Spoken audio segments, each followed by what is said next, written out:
This plane is about to send me into zero gravity for 10 minutes, and I'm going to try to explain why gravity is a lie while I go without it for the very first time. Gravity. Gravity ain't real. Say we don't actually need gravity. Why is there gravity? Why does it work? Turns out that gravity is one of the most controversial subjects in all of physics. This is not some philosophical debate. A huge amount of the tech that you use every day all depend on our current limited understanding of gravity. If we can understand this a little bit better, we can build more things that are huge if true. So what really is gravity? In this video, we're going deep to learn how it truly works together. And we're gonna do this in 4 levels, starting now.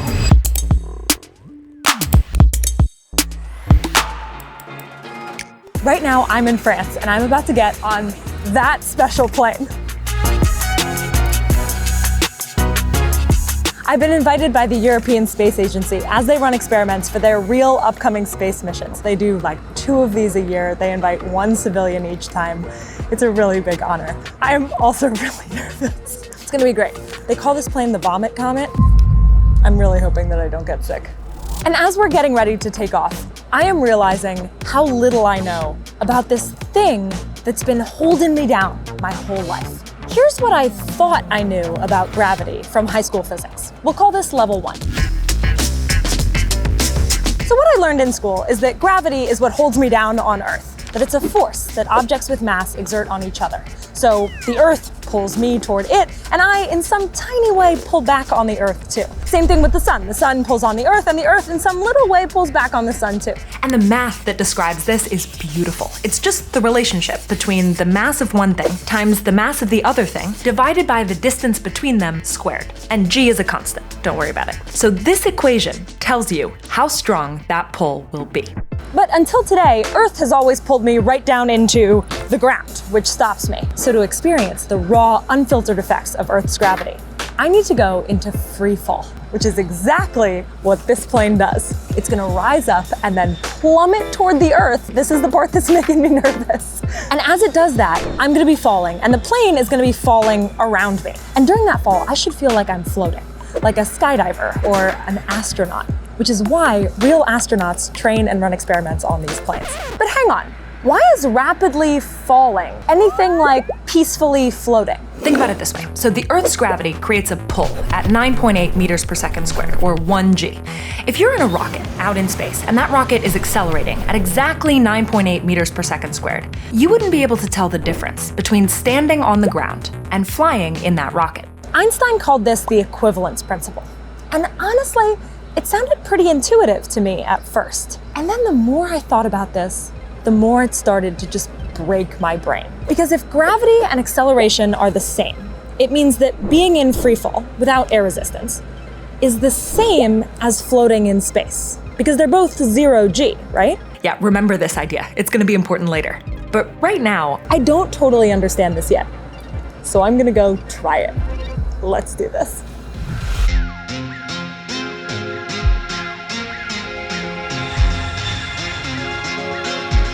Okay, so we just pulled up. I'm now feeling increased gravity. You might be able to tell in my face. Whoa, this feels like being in a car and you're accelerating. as we shoot up, the acceleration that I'm feeling is about the same as being on a planet with twice Earth's gravity, or 2g. I'm feeling squished on the floor. And then when we hit this point, Oh my God.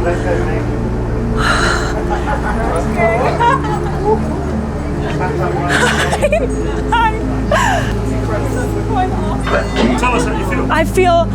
All of my thoughts just left my head. I feel amazing.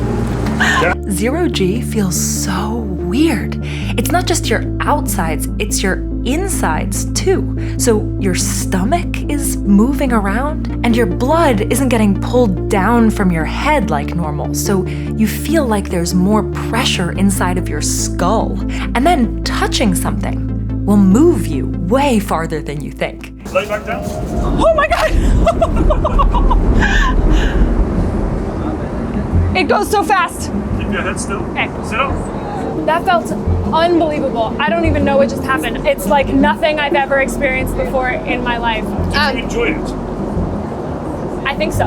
I'd like to try it again. Or would you like to get out? No, I'd like to do it again, please. We did it again. 1G, 2G, 0G, 2G, 1G, again and again and again. To see this happening, just watch what happens when I throw this ball. This is 2G. I'm about to go into 0G.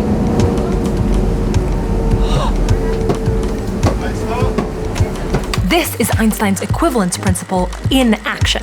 I know that I'm falling in this plane, but I feel nothing. I don't feel like I'm falling. I feel like I'm floating. But here's the craziest part.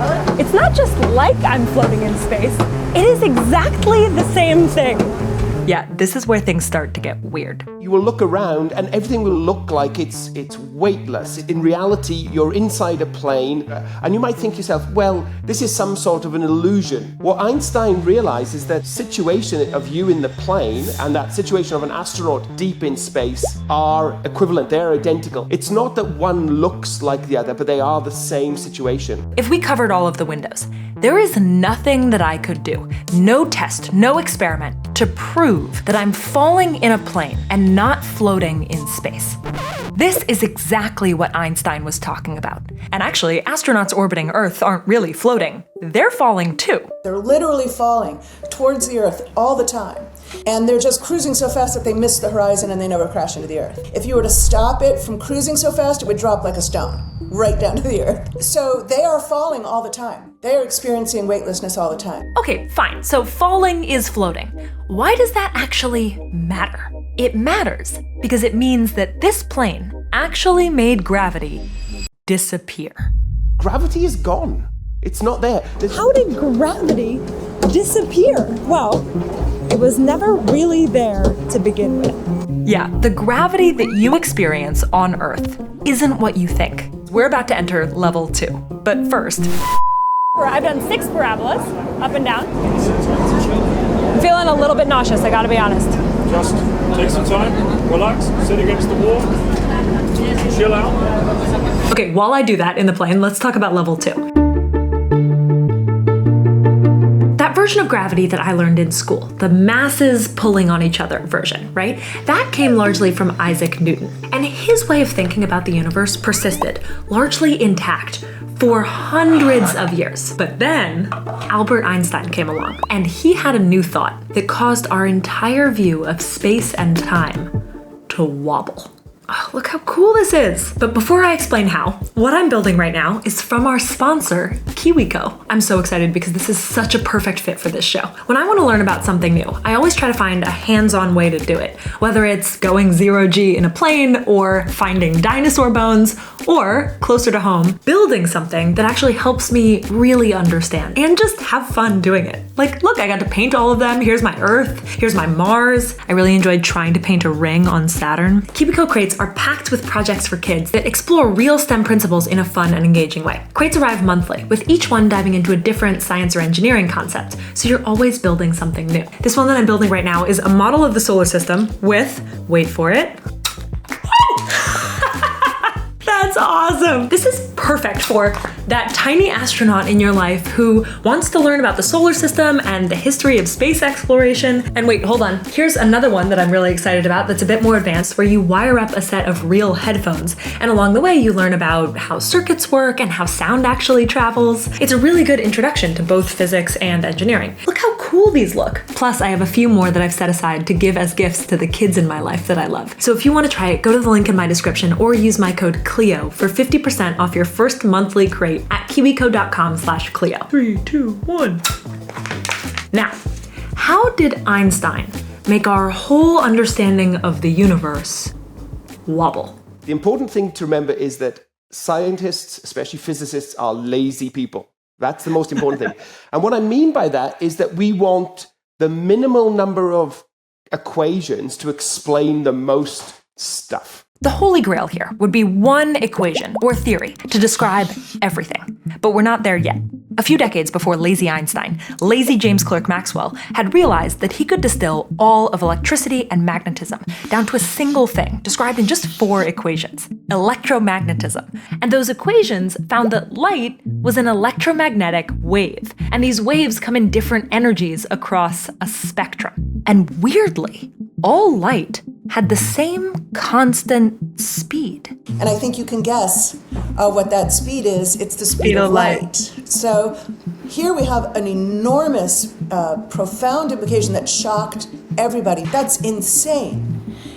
Nothing has a constant speed. That makes no sense. But it's not just some equations. We have tested this. This is incredibly widely tested. These are facts we can experimentally confirm. Everybody was confused by this, because up until then, to measure something's speed, you divided how far it goes in the time it took to get there. But if light is always going the same speed, no matter the distance or the time, then there's something wrong here. Maybe there's something wrong with what we mean by distance and time, or if not wrong, maybe there's something relative. This was Einstein's huge if true moment. He realized that if light is always the same speed, then distance and time have to be able to change. Going back to our original Newtonian description of gravity, this part was distance. But if distance isn't stable, what is gravity anymore? It was so beautiful, and now the whole thing is breaking down. Hang with me here. I need a little break. Remember when I said they called this the vomit comet? I did throw up. Didn't get that on camera. But I'm feeling much better. John, what did you just call what I just did? Tactical chunder. A tactical chunder. Just a tactical chunder. Okay, back to my guy Einstein. So he goes back to the drawing board to reformulate not just gravity, but basically everything else. He spends the next decade struggling with this relative nature of space and time, and like Maxwell unified electricity and magnetism, Einstein finally emerges with a new model that unifies space and time. Spacetime. In Einstein's new equations, space-time gets warped by stuff, like our sun, or Earth, or a black hole, or even you. In some infinitesimally small way, you're warping space and time around you. I love that. Now, think about what that means. Let's say I give you a little push, and you go floating off into space. If we zoom out and look at your path through space-time, we'd see that it's not actually flat. There's all of this stuff warping space-time around you, so you're going with the flow. And the main bit of stuff near you is Earth. And look, as you follow your path, you're drifting toward its surface. It looks like you're experiencing gravity. But crucially, there isn't any force pulling you in. It helps me to think about it this way. You have 2 people at the equator and you tell them to walk north. They appear to come together. But there's no actual force causing them to come together. It's just the simple fact that the Earth is curved. That's all gravity is. Don't think about it as a force, think about it as the geometry of space-time around stuff. And actually, this classic view of a flat, warped space-time is also wrong. This is all just a visualization, but I try to imagine it more like this. But hang on. Is this just semantics? Why does it matter how I describe gravity? Like, Newton's theory says that gravity looks kind of like this, and Einstein's theory says it looks more like this, but same but different, right? Why does it matter whether I think about gravity as a force that literally pulls things or as the curving of space-time? I think that's a great question. The reason why it matters is because Newton's law, which describes this mass pulling and that mass pulling as you described, it's not exactly correct. Einstein's spacetime leads to genuinely different predictions than Newton's forces. If we still thought about gravity like Newton, we wouldn't have accurate satellites or planes or Uber. If you're calling Uber or Lyft and you're on a street corner, you would be off by kilometers. If you did not correct for the relativistic differences between where the satellite is that's receiving and sending the signals and your location down on the Earth. So it has an impact in our daily lives. Now I'm back. Face whatever you land is brilliant. After everything that we've learned, what is it that I'm feeling right now? Well, Einstein would say that you're just on a space-time path. Imagine for a second that the Earth isn't there, but somehow the distortion in space-time is. So you keep moving along your curved path. You're experiencing the same phenomenon as me floating in the plane.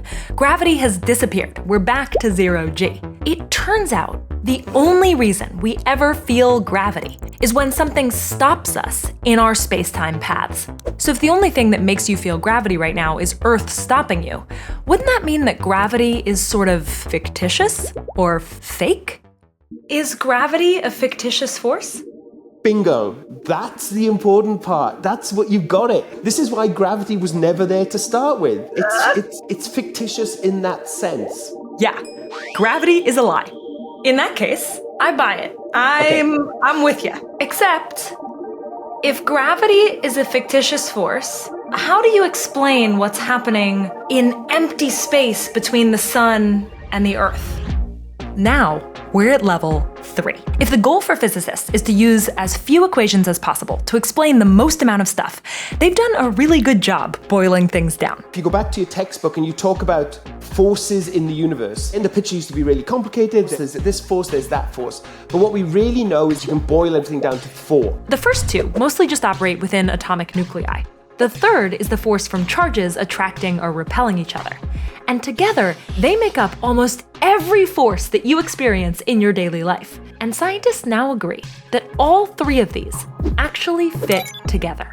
Physicists have been able to basically write those forces in the same sort of mathematical language.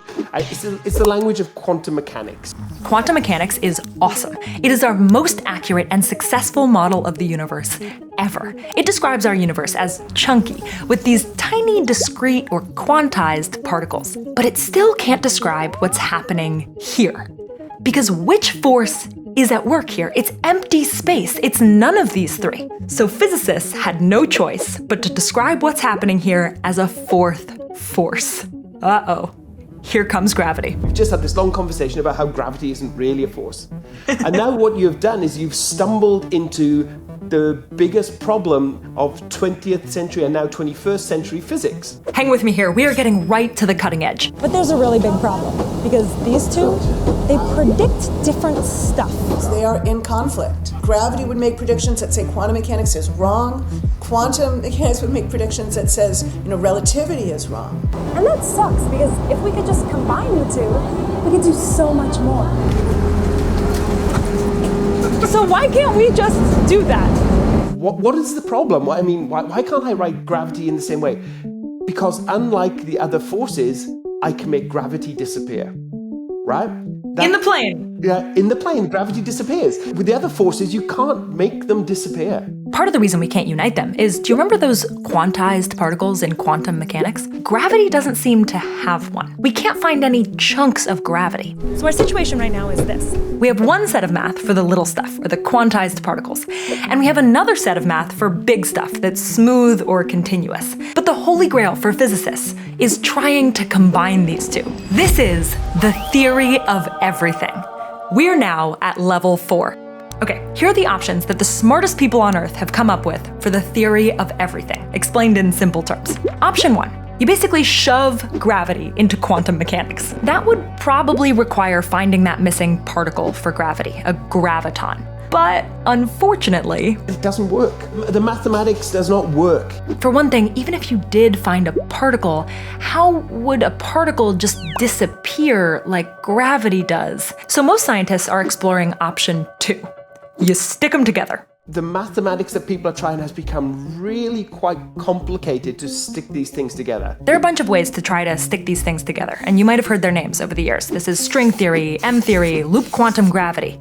The most important one to know about is this paper. This is the most cited paper in all of theoretical physics. The author seems to have found a thread of a connection between the tiny quantum stuff and the big continuous gravity stuff. And it's the first time that we've made this connection. But it is so complicated that I couldn't understand it by reading the paper. So I just called him up. The objective I had when writing the paper was to understand gravity. What he came up with is at the edge of theoretical physics. If you started this video at level 1 and you end just knowing the name of this theory, that's awesome. It's called ADS-CFT. And the concept is in the name. This part describes the big, continuous gravitational forces in our universe. And this part describes the small, chunky, quantized forces. But what's really exciting to physicists is, weirdly, this slash in the middle. Because what this slash represents is the fact that the two ideas are actually connected here mathematically. It looks like gravity has something to do with the entanglement or correlations that exist in the system of particles that we are discussing. This theory describes a thread that might connect the two, but it is very complex and makes some simplifying assumptions and has parts of it that are still unsolved. But it's a glimpse of what might become a theory of everything.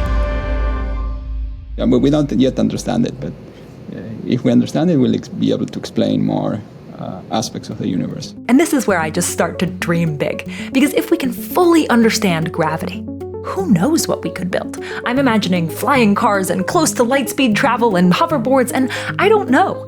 Maybe it's far-fetched to think that one day we could manipulate gravity. But if we never understand it, we never will. So physicists are trying to strengthen this thread to maybe one day be able to explain the entire universe. That was incredible. You flew so well, you're a natural.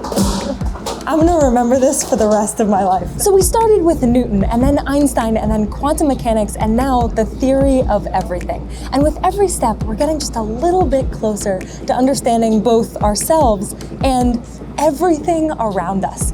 That's what this flight was really all about. And yet, even with all of this incredible science, it feels like we're just at the beginning. Solving this big mystery won't be easy, and it's not guaranteed. This is a physicist's dream, and the universe doesn't have to play ball, right? We've had this feeling in our gut, oh yeah, the universe at heart must be beautiful, must be simple. Maybe it's not. Maybe it's beyond our ability to understand. I hope not. After all, it wasn't so long ago that humans figured out planets and atoms and so much more. We can do this. And as you're watching this, thousands of scientists here and all around the world are working to better understand our universe so that we can all build what comes next. Huge if true. And finally, we're making 3 more videos that you might love, taking you inside of the cockpit of this crazy plane to explain how a zero-G plane actually works, showing you the coolest experiments on this plane with me, and taking you behind the scenes into what I think might be the most interesting experiment in the world, to show you how we proved that gravity has waves. For those and more optimistic science and tech stories, subscribe.